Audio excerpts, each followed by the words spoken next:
My husband forbade me from going to our beach house for 40 years, claiming it was always under renovation. After his death, the lawyer handed me the keys. "It's yours now," he said. I was going to sell it immediately, but something told me to see the place first. When I opened the door, I couldn't breathe. "I'm glad to have you here. Follow my story until the end and comment the city you're watching from, so I can see how far my story has reached. I'm Crystal, and at 65 years old, I thought I knew everything about my husband Barry. 43 years of marriage teaches you a person's habits, their secrets, their fears. Or so I believed until the day Mr. Henderson, our family lawyer, placed a set of keys in my weathered hands. "The beach house is yours now," he said, his voice gentle but matter-of-fact. "Barry left specific instructions that these keys should only be given to you after his passing." I stared at the silver keys, their weight surprisingly heavy in my palm. The beach house. For 40 years, Barry had forbidden me from going there. Every time I suggested a weekend getaway to our property in Monterey, he'd shake his head and mutter something about ongoing renovations. "It's not ready yet, Crystal," he'd say, avoiding my eyes. "Maybe next year." Next year never came. 40 years of next years. Now, sitting in my empty living room 3 weeks after Barry's funeral, I turned those keys over and over in my hands. My first instinct was to sell the property immediately. What use did I have for a beach house I'd never seen? The maintenance costs alone would eat into my modest widow's pension. But something nagged at me, a curiosity that had been dormant for decades suddenly awakening. Why had Barry kept me away for so long? What was he hiding? The drive to Monterey took 2 hours, winding through hills that Barry used to travel alone every few months. He'd tell me he was going to check on the renovation progress, sometimes staying overnight. I'd accepted it, trusted him. Barry had never given me reason not to. As I pulled into the gravel driveway, my breath caught in my throat. This wasn't a house under renovation. This was a fully maintained, beautiful coastal cottage with fresh paint, manicured gardens, and windows that sparkled in the afternoon sun. Wind chimes hung from the wraparound porch, creating a gentle melody that seemed oddly familiar. My hand shook as I approached the front door. The key slid in easily. As if it had been used recently, the lock clicked open, and I stepped inside. The air didn't smell stale or abandoned. Instead, it carried the faint scent of lavender and lemon oil. Fresh flowers sat in a vase on the entry table, though they were beginning to wilt. Someone had been here recently, very recently. I walked through the front hallway, my footsteps echoing on polished hardwood floors. The living room was decorated in soft blues and whites, exactly the color scheme I'd always dreamed of for a beach house. On the mantelpiece sat framed photographs, and as I moved closer, my heart nearly stopped. They were pictures of me. Not recent photos, but images from the 1980s, when I was in my 20s and 30s. Me laughing at our wedding reception, me in a yellow sundress I'd forgotten I ever owned, standing on what looked like this very beach. Me sleeping peacefully in a hospital bed, my head wrapped in a colorful scarf during my chemotherapy treatments. But I'd never been to this house before. I was certain of it. So how were there photographs of me here? Some in poses I didn't even remember being taken. I moved to the kitchen, where I found the refrigerator humming quietly. Inside, it was stocked with my favorite foods: raspberry yogurt, the expensive kind I only bought for special occasions, Earl Grey tea, fresh strawberries, and a half-eaten container of chocolate ice cream that had been my comfort food during difficult times. On the counter, I discovered a small calendar marked with dates. Today's date was circled in red ink, with "Crystal Arrives" written in Barry's familiar handwriting. My legs felt weak, and I had to grip the counter for support. He knew. Somehow, he knew exactly when I would come here. I climbed the stairs to the second floor, each step feeling heavier than the last. The master bedroom was decorated with our wedding quilt, the one my grandmother had made, and that we'd stored in our attic years ago. On the nightstand was a photograph of Barry and me on our honeymoon, both of us so young and full of hope, but it was the walk-in closet that truly left me speechless. Inside hung clothes that belonged to me, but not clothes from my current wardrobe. These were outfits I'd loved and lost over the years. A red dress I'd worn to Barry's company Christmas party in 1987, a blue sweater I thought I'd donated to charity, a pair of comfortable slippers I'd mourned when they finally wore out. How did Barry get these things? Some of these clothes I hadn't seen in decades. Some I was certain I'd thrown away myself. I sank onto the bed, overwhelmed by the impossibility of what I was seeing. This wasn't just a beach house. This was a shrine to our life together, filled with memories I thought were lost forever. But why? Why had Barry recreated pieces of our past in this secret place? A small music box on the dresser caught my attention. When I opened it, our wedding song began to play, and a tiny ballerina spun slowly inside. But this wasn't our original music box. That one had broken years ago when we moved apartments in the early 90s. This was identical, but somehow newer, as if Barry had searched until he found an exact replacement. As the sun began to set outside the bedroom window, casting golden light across the walls, I realized I was trembling, not from fear, but from a growing awareness that I was standing in the middle of something extraordinary, something that would change everything I thought I knew about my husband and our marriage. But I had barely scratched the surface. There were other rooms to explore, other secrets waiting to be discovered. And deep in my heart, I knew that what I'd found so far was only the beginning of Barry's carefully guarded secret. What else was hidden in this house that he'd kept from me for 40 years? I couldn't sleep that night. I'd driven home from the beach house in a daze, my mind reeling with questions that had no logical answers. How had Barry recreated pieces of our life that I thought were lost forever? Why had he forbidden me from seeing this place that was so clearly meant for me?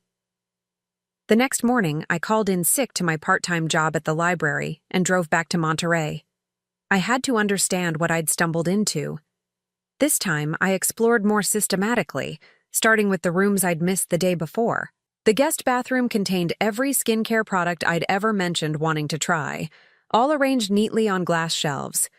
The small den was filled with books I'd loved and lost over the years, first editions of novels I'd read until the pages fell apart. But it was when I opened the door to what I assumed was a storage closet that my world tilted completely off its axis. The room was larger than I'd expected, and every inch of wall space was lined with shelves, and on those shelves sat dozens upon dozens of wrapped presents, each one tagged with a small card bearing my name and a date. I approached the nearest shelf with shaking hands and read the first card. For Crystal, Christmas 1983. Below it, in Barry's handwriting, the necklace you admired in that shop window on 5th Street. I saw you looking at it when you thought I wasn't watching. I remembered that necklace. A delicate silver chain with a small sapphire pendant. We'd been window shopping during our first Christmas as a married couple, when money was tight, and we'd agreed to skip gifts that year. I'd paused at that jewelry store window for maybe 30 seconds, imagining what it would feel like to wear something so beautiful. But we'd walked on, and I'd never mentioned it.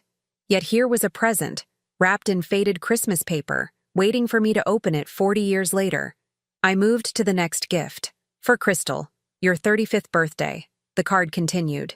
The art supplies you mentioned wanting when we watched that painting show together. I know you said we couldn't afford them, but I've been saving. My 35th birthday. I barely remembered mentioning art supplies, but Barry had listened. He'd remembered a casual comment about wanting to try watercolors, and he'd bought them for me. But I'd never received this gift. On my actual 35th birthday, Barry had given me a nice dinner at home and apologized for not having money for presents. We'd been saving for the down payment on our house that year. Present after present lined the shelves, each one representing a different year, a different occasion. Your 42nd birthday, the gardening tools you looked at in the catalog. Christmas 1997, the cookbook from that Italian restaurant you loved.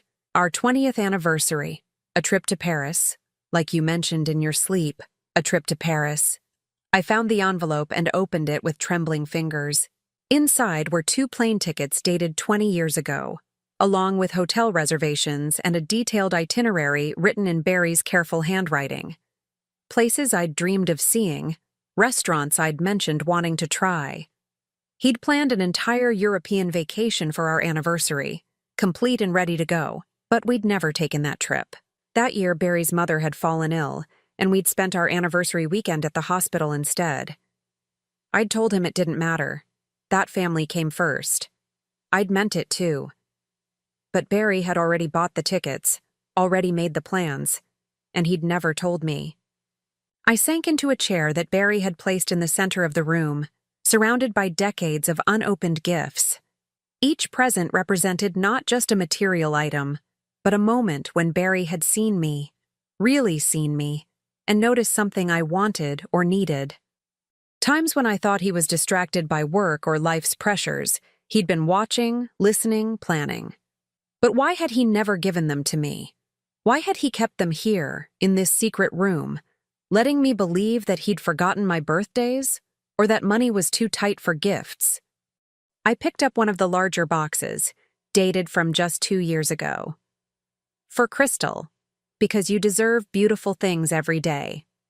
Inside, I found a silk robe in my favorite shade of deep purple, along with matching slippers and a set of luxurious bath salts. The kind of indulgent gift I would have protested was too expensive, too frivolous. That's when it hit me. These weren't just gifts Barry had forgotten to give. These were gifts he'd known I would refuse, things I would have insisted we return because we couldn't afford them, or because they were too extravagant, or because someone else needed the money more. I'd spent our entire marriage being practical, sensible Crystal, the wife who clipped coupons and mended clothes and never bought herself anything that wasn't absolutely necessary. I'd taken pride in our frugality, in my ability to make every dollar stretch. But Barry had been here, in this secret room, buying me all the things I'd denied myself over the years. The weight of it overwhelmed me. 40 years of love, carefully selected and wrapped and stored away, waiting for a moment that never came. 40 years of Barry wanting to spoil me, to treat me like a queen, but knowing I would never let him. I found a box from our 15th anniversary and unwrapped it with shaking hands. Inside was a diamond tennis bracelet, the kind I'd admired in magazines but never dreamed of owning. The receipt was still there, $3,000, a fortune for us at that time. Barry had spent $3,000 on a bracelet I would have made him return immediately if he'd given it to me. But he'd wanted me to have it. He'd wanted me to feel precious, valued, adorned with beautiful things, and I would have robbed him of that joy, insisting it was too much, too impractical. Tears streamed down my face as I continued exploring the room. There were 43 presents in total, one for each year we'd been married. Some small and thoughtful, others breathtakingly generous. All of them chosen with a love so deep and patient that it took my breath away. Near the back of the room, I found something that made my heart stop completely. A shelf labeled "The Letters I Never Sent," filled with sealed envelopes, each one dated and addressed to me in Barry's familiar handwriting. I picked up the most recent one, dated just 6 months before his death. My hands shook as I opened it and began to read. My dearest Crystal, if you're reading this, then you've found our secret room. I know you must be confused, maybe even angry that I kept this from you, but I need you to understand why I did this, why I spent 40 years collecting these gifts instead of giving them to you when I wanted to. But as I read further, I realized this letter was only the beginning. There were dozens more, a lifetime of words Barry had wanted to say but never found the courage to speak aloud. And somewhere in this house, I was beginning to suspect there were more secrets waiting, more rooms I hadn't discovered yet, more pieces of Barry's heart that he'd hidden away, perhaps waiting for this exact moment when I would finally be ready to receive them. What else had my husband been planning all these years? I spent 3 days reading Barry's letters, each one revealing layers of a man I thought I knew completely. Letters filled with observations about my daily habits, my dreams, my fears. He'd noticed when I started putting honey in my tea instead of sugar. He'd written about the way I hummed while folding laundry, and how that simple sound made him fall in love with me all over again. But it was the letter dated from 15 years ago that stopped me cold. Crystal, I went to see Dr. Martinez today. The tests confirmed what I've been afraid to admit. Early onset dementia, probably Alzheimer's. I'm 55 years old, and already I can feel pieces of myself slipping away. I haven't told you yet because I can't bear to see the fear in your eyes. But I'm terrified, my love. Not of dying, but of forgetting. Of forgetting us. My hands trembled as I read on. I've decided to turn our beach house into something special. A place where I can store every memory, every moment, every reason I fell in love with you. If the day comes when I can't remember your name, maybe this house will help me remember your smile. 15 years. Barry had been battling dementia for 15 years, and I'd never known. All those times I thought he seemed distracted. When he'd repeat stories or forget small details, I'd attributed it to stress from work or normal aging. He'd hidden his decline so carefully, so completely, that I'd never suspected the truth. I needed to understand more. I needed to find where Barry had documented this journey he'd been taking without me. The search led me to the attic, accessible by a pull-down ladder I'd noticed but ignored during my previous visits. Climbing up into the dim space, I found it wasn't a typical attic filled with storage boxes and forgotten furniture. Instead, it was a carefully organized office space, complete with a desk, filing cabinets, and shelves lined with journals. Dozens of journals, all labeled with dates spanning the last 20 years. I opened the earliest one, dated 20 years ago, and Barry's familiar handwriting filled the pages. Crystal made blueberry pancakes this morning. She always adds an extra egg to make them fluffier, even though the recipe doesn't call for it. She doesn't know that I know this, but I've watched her cook for 23 years, and I notice everything about her. I'm writing this down because lately, I've been having trouble remembering small things. Yesterday, I couldn't recall the name of our first dog, Buster. His name was Buster. I don't want to forget Buster, or the way Crystal cried when we had to put him down. As I read through the journals chronologically, I watched Barry's handwriting slowly deteriorate, his sentences becoming shorter, his observations more fragmented. But his love for me never wavered. If anything, it grew more intense, more desperate, as if he was trying to capture every detail before it slipped away forever. Year 10 of the diagnosis. I forgot Crystal's middle name today. Marie. Her middle name is Marie, after her grandmother. I wrote it down 50 times tonight so I won't forget again. But I'm scared about what I'll forget tomorrow. Crystal asked me why I've been going to the beach house so often. I told her the gutters needed cleaning. The truth is, I go there to practice remembering her. I have photographs everywhere, labeled with details. This is Crystal at age 28, wearing the blue dress I bought her for Easter. This is Crystal laughing at my joke about the talking parrot. I quiz myself like a student studying for an exam. I can't remember what Crystal's mother looked like, but I can still remember the exact shade of green in Crystal's eyes when she's happy. Some memories hold on tighter than others. I pray the important ones stay the longest. The later journals revealed the true scope of Barry's secret project. He wasn't just collecting gifts and storing memories. He was creating a comprehensive backup system for our entire relationship, documenting every detail he could remember before his mind stole them away. I've been working with a contractor to modify the beach house. Sounds strange, but I'm having rooms built that recreate specific places where Crystal and I were happy. The bedroom from our first apartment, the kitchen from the house where we lived when she was sick. If I can't remember these places anymore, maybe being in physical recreations of them will help trigger the memories. Crystal mentioned today that she wishes we could afford to travel. She was looking at a magazine article about Italy. I'm going to have Giuseppe, the contractor, help me recreate that Italian restaurant where we had our first anniversary dinner. Every detail, down to the wine we drank and the song that was playing. Maybe someday, when I can't remember our real anniversary, I can take her there and we can make the memory again. I found building permits, receipts, detailed floor plans. Barry had spent hundreds of thousands of dollars over the years, money I'd never known we had, transforming the beach house into an elaborate memory palace. Room after room, designed to hold different pieces of our life together. But the most heartbreaking entries came from the final few years. I got lost driving home from the grocery store today. Crystal had to come find me. I told her I was just taking the scenic route, but the truth is I didn't recognize anything. The streets where I've lived for 30 years looked completely foreign. I'm running out of time. I can't remember Crystal's laugh anymore. I know she laughs. I see her lips move and her eyes crinkle, but the sound is gone from my memory. This is worse than forgetting facts or dates. This is forgetting the music of her.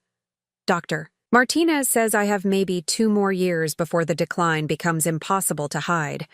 2 years to finish the house, to complete my gift to Crystal. 2 years to make sure that even if I forget how much I love her, she'll never forget how much she was loved. The final entry was dated just 1 month before Barry's death. I didn't recognize Crystal this morning. For about 10 minutes, she was a stranger making breakfast in my kitchen. Then she smiled, and something clicked back into place. She was my wife again, my beautiful wife. But I know it's getting worse. Soon, the moments of recognition will be shorter, and the stranger periods will last longer. I need to make sure the house is ready. I need to make sure Crystal finds it when I'm gone. She has to understand that even when I didn't know her name, my heart never forgot how to love her. I closed the journal and sat in the quiet attic, surrounded by 20 years of Barry's secret struggle. He'd faced the most terrifying diagnosis a person could receive, the gradual theft of his very self, and instead of surrendering to despair, he'd spent every remaining day of clarity building me a monument to our love. But there was still one room in the house I hadn't been able to access. A door on the first floor that was locked with a different key, one that wasn't on the ring Mr. Henderson had given me. According to Barry's journals, that room contained the centerpiece of his project, the final gift he'd spent years preparing. I needed to find that key. I needed to see what Barry had considered the most important part of his legacy to me. Because I was beginning to understand that this house wasn't just a collection of memories. It was Barry's way of ensuring that our love story would survive even the cruelest disease, even death itself. And if I knew my husband, the room I hadn't seen yet would be the most extraordinary part of all. The question was, where had he hidden the key to his final secret? The key wasn't in any obvious place. I'd searched through every drawer, every cabinet, every possible hiding spot I could think of. But then I remembered something from Barry's journals. He'd mentioned hiding important things in places that had meaning to us both. I went back to our bedroom and examined the music box more carefully. The tiny ballerina that had been spinning to our wedding song stopped when I lifted her gently from her post. Underneath, nestled in the velvet lining, was a small golden key. My heart pounded as I made my way downstairs to the locked door. This key was different from the others, older, more ornate, as if Barry had chosen something special for his most precious secret. The key turned smoothly in the lock, and I pushed open the door to what I'd assumed was just another bedroom. What I found instead took my breath away completely. I was standing in our first apartment. Not a replica, not a recreation, but somehow, impossibly, the exact space where Barry and I had lived as newlyweds 43 years ago. The same hideous orange carpet that we'd complained about but couldn't afford to replace. The same tiny kitchen with the refrigerator that hummed too loudly. Even the water stain on the ceiling from when the upstairs neighbor's bathtub had overflowed. Every detail was perfect, down to the books on our makeshift shelf made from boards and concrete blocks. The wedding gifts we'd been too poor to properly display. The second-hand furniture we'd bought piece by piece. But this wasn't just any recreation. These were our actual belongings from that time, somehow preserved and arranged exactly as they'd been decades ago. I picked up a coffee mug from the kitchen counter, one I remembered breaking during our move to our second apartment. But here it was, whole and perfect, sitting next to the morning crossword puzzle that Barry used to do while I got ready for work. On the kitchen table, I found a note in Barry's handwriting. "This is where we learned to be married. Where you burned dinner every Tuesday, but I ate it anyway because you tried so hard. Where we slow danced in the living room because we couldn't afford to go out. Where I first realized that being poor didn't matter as long as I had you." But this room was just the beginning. I walked through what should have been a doorway to the outside, but instead found myself in a completely different space, the kitchen of our second home, the little house where we'd lived when I was undergoing chemotherapy treatments. Here was the chair where Barry had sat with me during the long nights when I was too nauseous to sleep, the blender he'd used to make nutritious smoothies when solid food was impossible, the soft blanket he'd wrapped around my shoulders when the chills became unbearable. Another note waited on the counter. "This is where I learned what for better or worse, really meant. Where I watched you fight for your life with more courage than I knew existed. Where I fell in love with your strength, your humor even when you were scared, your determination to live. Where I promised myself that if you survived, I would spend every remaining day making you happy. Room after room opened before me, each one a perfect recreation of a different stage in our life together. The vacation rental in Cape Cod, where we'd celebrated my 5-year cancer remission. The hotel room where we'd stayed during Barry's father's funeral, where he'd cried in my arms and I'd seen him vulnerable for the first time. But it was the recreation of Giuseppe's Italian restaurant that nearly brought me to my knees. Barry had built an exact replica of the dining room where we'd celebrated our first anniversary. The same checkered tablecloths, the same dim lighting, even the same vinyl booth where we'd sat because it was the cheapest table in the restaurant. A bottle of Chianti sat on the table, the same wine we'd shared that night because it was the least expensive on the menu. Giuseppe's had closed down 15 years ago, but here it was, preserved in perfect detail. I could almost smell the garlic bread, almost hear the accordion music that had played softly in the background while Barry had shyly reached across the table to take my hand. A longer note waited here. Do you remember what you said to me that night? You said that even if we never had money for fancy restaurants or expensive vacations, you'd rather eat spaghetti with me than lobster with anyone else. I've thought about those words every day for 42 years. You made poverty feel like abundance because love was the only luxury we really needed. The final room was the most elaborate of all, a recreation of the hospital room where I'd given birth to our daughter Sarah, who'd lived for only 6 hours. Barry had recreated every detail: the uncomfortable hospital bed, the machines that had monitored her tiny heartbeat, even the view from the window that showed the parking lot where Barry had paced while waiting for news. This room hurt to see, but I understood why he'd included it. Sarah had been the deepest sorrow of our marriage, the child we'd lost and never been able to have again. For years after, we'd avoided talking about her, afraid that speaking her name would make the grief too raw to bear. But Barry's note here was different. This is where we learned that love doesn't always mean happy endings, where we held our daughter for the only hours we would ever have with her, where you were stronger than I was, holding her while I fell apart, where we discovered that some losses are so profound they become part of who you are forever, but also where we learned that grief shared is grief that doesn't destroy you. On the hospital bedside table, I found something that made me cry harder than I had since Barry's funeral. A tiny pink hospital bracelet with Sarah Hartwell printed in careful letters, and next to it, a small teddy bear that I'd never seen before. The bear had a note tied around its neck. For the daughter we never got to spoil, for the grandbabies who might have been, for the Christmas mornings that should have happened. I've loved her every day, even though I only held her once. I sat on the hospital bed, clutching Sarah's teddy bear, overwhelmed by the magnitude of what Barry had created. This wasn't just a house, it was a living museum of our entire marriage, every joy and sorrow carefully preserved and honored. He'd spent 15 years working in secret while fighting a disease that was stealing his memories, to ensure that our love story would never be forgotten.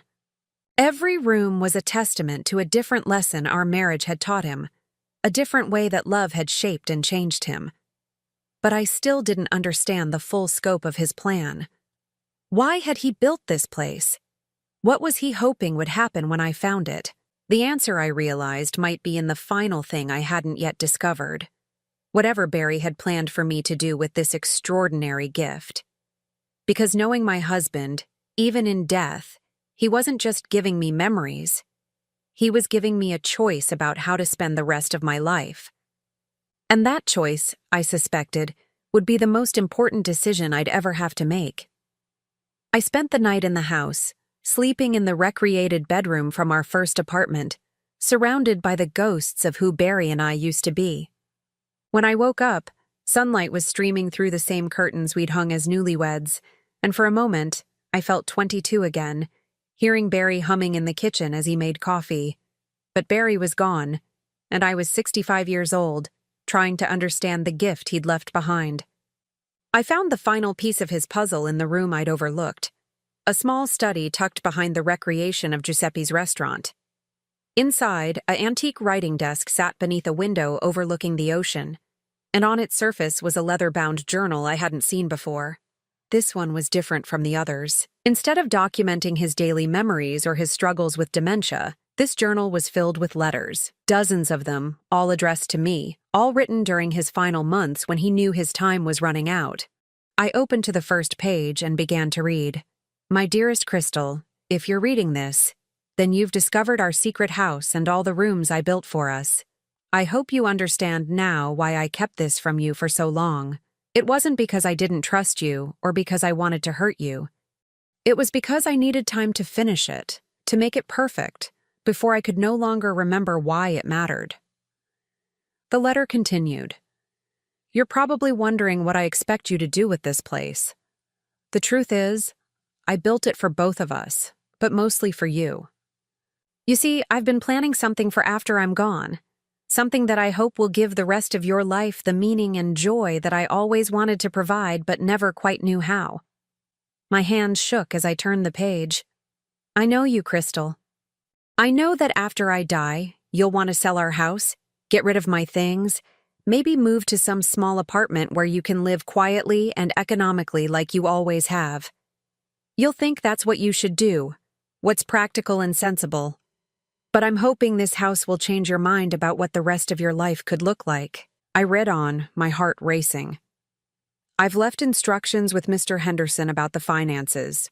You don't know this, but I've been investing carefully for decades, putting away every spare dollar in accounts you never knew existed. The beach house is paid for.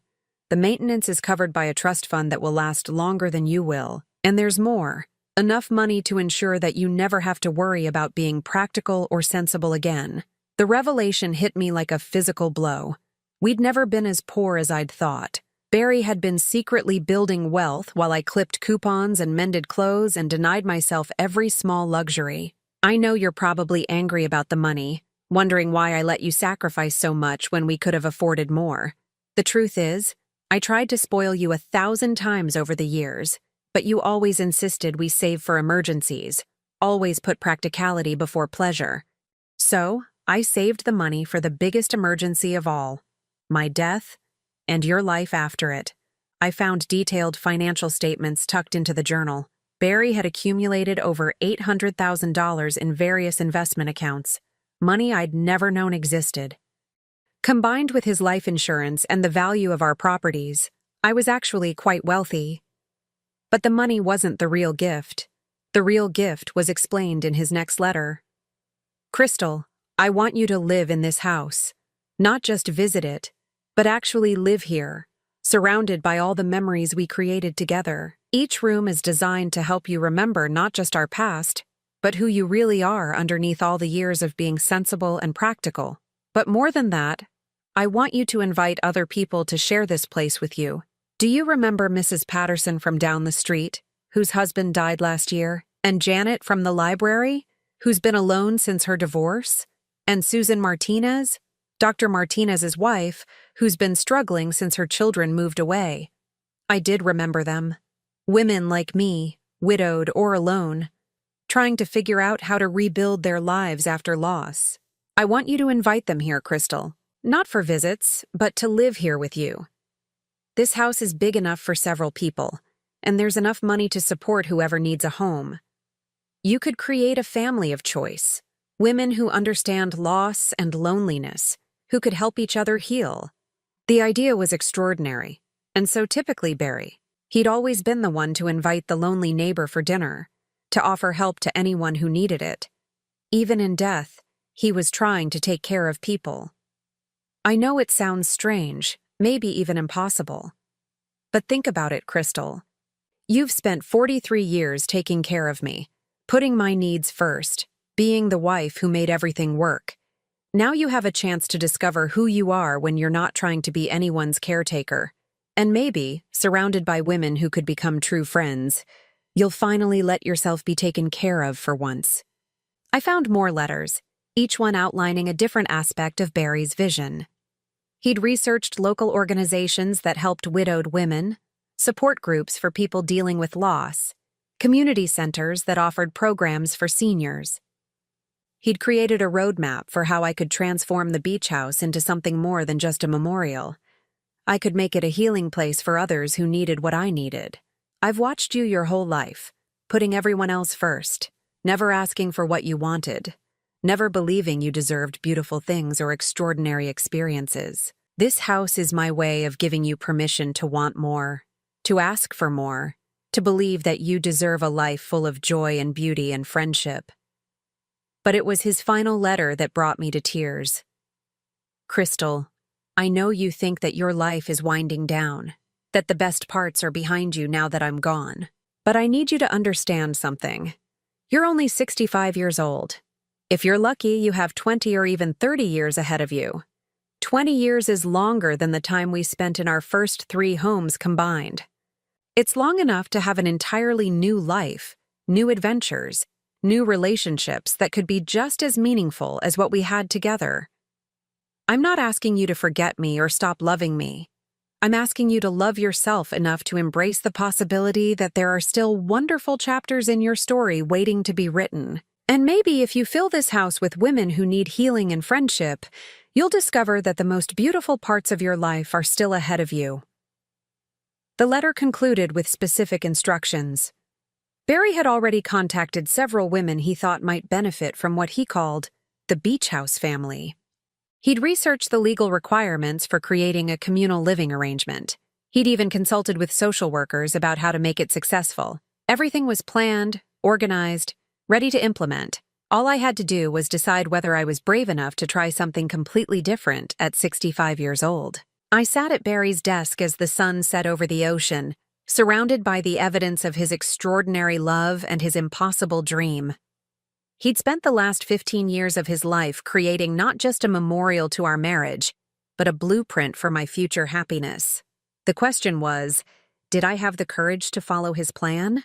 Could I really invite near strangers to share this sacred space? Could I transform from the woman who'd spent her life being practical and self-denying into someone who embraced joy and friendship and beautiful things? Looking around at the rooms Barry had built, each one a testament to his belief that love could overcome any obstacle, I realized that maybe courage wasn't about being fearless. Maybe it was about trusting that someone who had loved me so completely might actually know what I needed to be happy, even if I was too scared to know it myself. 6 months later, I woke up to the sound of laughter drifting through the windows of the beach house. Not the echo of memories, but real, present-day laughter from women who had become my family in ways I never could have imagined. Margaret Patterson was in the kitchen, teaching Elena Rodriguez how to make her famous blueberry scones. Elena had moved in 3 months ago, after her husband's sudden heart attack left her alone in a house too big and too full of ghosts. She was learning to laugh again, something I understood completely. Janet Murray sat on the front porch with her morning coffee, reading aloud from the newspaper to Ruth Chen, whose glaucoma had progressed to the point where she could no longer see clearly enough to read herself. Ruth had been Barry's final addition to our little family, a woman whose grown children lived across the country and visited twice a year with guilt-filled efficiency. And then there was Dorothy Williams, 72 years old and the most surprising addition of all. She'd shown up at our door 2 months ago with a suitcase and a story about her family selling her house out from under her to pay for her son's gambling debts. "I heard you ladies might have room for one more," she'd said with dignity that broke my heart. She'd been here ever since, proving that sometimes the best family members are the ones who choose you. I'd been terrified when I first reached out to these women, following Barry's carefully researched list. The conversations had been awkward, tentative. "I know this sounds strange," I'd said to each of them, "but I have this house and I think maybe we could help each other." But Barry had been right about who needed what. Each woman who'd joined our beach house family had been struggling with loneliness, with the particular isolation that comes when you're older, and everyone assumes your interesting life is behind you. "You mean we'd all live together? Like roommates?" Margaret had asked during our first meeting, her voice skeptical. "More like chosen family," I'd replied, using Barry's words. "Women who understand what it's like to start over when you thought you were finished starting." The transformation had been gradual but remarkable. Margaret, who'd been surviving on frozen dinners and grief since her husband's death, had rediscovered her love of cooking when she had appreciative people to feed. Elena had started painting again, turning the sunroom into an art studio where she created watercolors of the ocean that seemed to capture something hopeful in every brushstroke.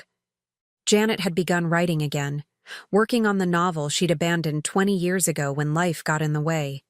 And Ruth, despite her failing vision, had become our unofficial therapist, the one we all sought out when we needed someone to listen without judgment.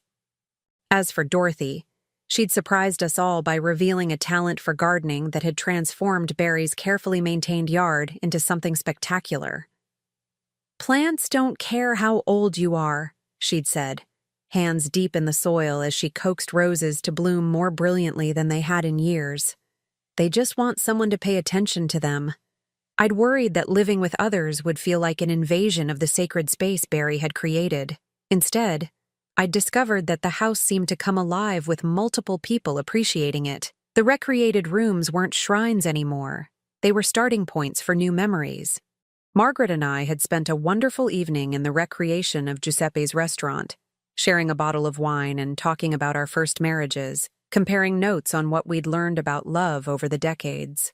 Elena often curled up in the recreation of our first apartment to read, saying the cozy space reminded her of her grandmother's house in Mexico. The gift room had become our communal space for celebrating birthdays and holidays. We'd started a tradition of opening one of Barry's carefully chosen presents together each month, marveling at his thoughtfulness while creating new rituals around his old gifts. But the most unexpected development was how the house had attracted others who needed what we'd found. Word had spread through the community about our experiment, as the local newspaper had called it. Women started stopping by for coffee, lingering for conversation, sometimes staying for dinner. Dr. Martinez's wife, Susan, had become a regular visitor, helping us navigate the social services that could benefit other women in similar situations. We'd started an informal support group that met monthly, sharing resources and strategies for rebuilding life after loss. "You've created something special here," Susan had told me just last week. "Barry would be so proud of what you've built from his gift. Barry would be proud." I felt his presence everywhere in the house, not as a sad ghost clinging to the past, but as a benevolent spirit celebrating the new life that had grown from his carefully planted seeds. I'd found a way to honor his memory while embracing the future he'd envisioned for me. The woman who'd spent decades denying herself simple pleasures now enjoyed fresh flowers in every room, good wine with dinner, and the luxury of interesting conversation with women who'd become true friends. The financial freedom Barry had secretly provided meant none of us worried about grocery bills or utility costs. Instead, we worried about more pleasant things: which movie to watch together on Friday nights, whether to plant tomatoes or herbs in the new garden beds, how to convince Ruth to let us throw her a proper birthday party. This morning, as I sat in Barry's office writing thank you notes to local organizations that had helped us connect with other women who needed support, I realized that I was truly happy for the first time since his death. Not the desperate happiness of denial or the determined happiness of someone forcing herself to move on, but the deep, satisfied happiness of a life being well lived. I'd kept every one of Barry's letters, and I reread them often, marveling at how well he'd known me, how clearly he'd seen what I needed even when I couldn't see it myself. His final gift hadn't just been the house or the money or even the carefully preserved memories. His gift had been the vision of who I could become if I stopped limiting myself to who I thought I should be. At 65, I'd discovered that I could be a woman who wore beautiful clothes just because they made me feel good. A woman who bought expensive skincare products and didn't feel guilty about the cost. A woman who could open her home and her heart to near strangers and find they became the sisters she'd never had. The beach house had become exactly what Barry had dreamed it could be, a place where love multiplied instead of diminished, where memories of the past nourished hopes for the future, where women who thought their stories were ending discovered they were really just beginning a new chapter. That evening, as our household gathered for dinner around the table Barry had placed in the recreation of our second home's dining room, I raised my glass of wine. Good wine, the kind I would never have bought for myself a year ago.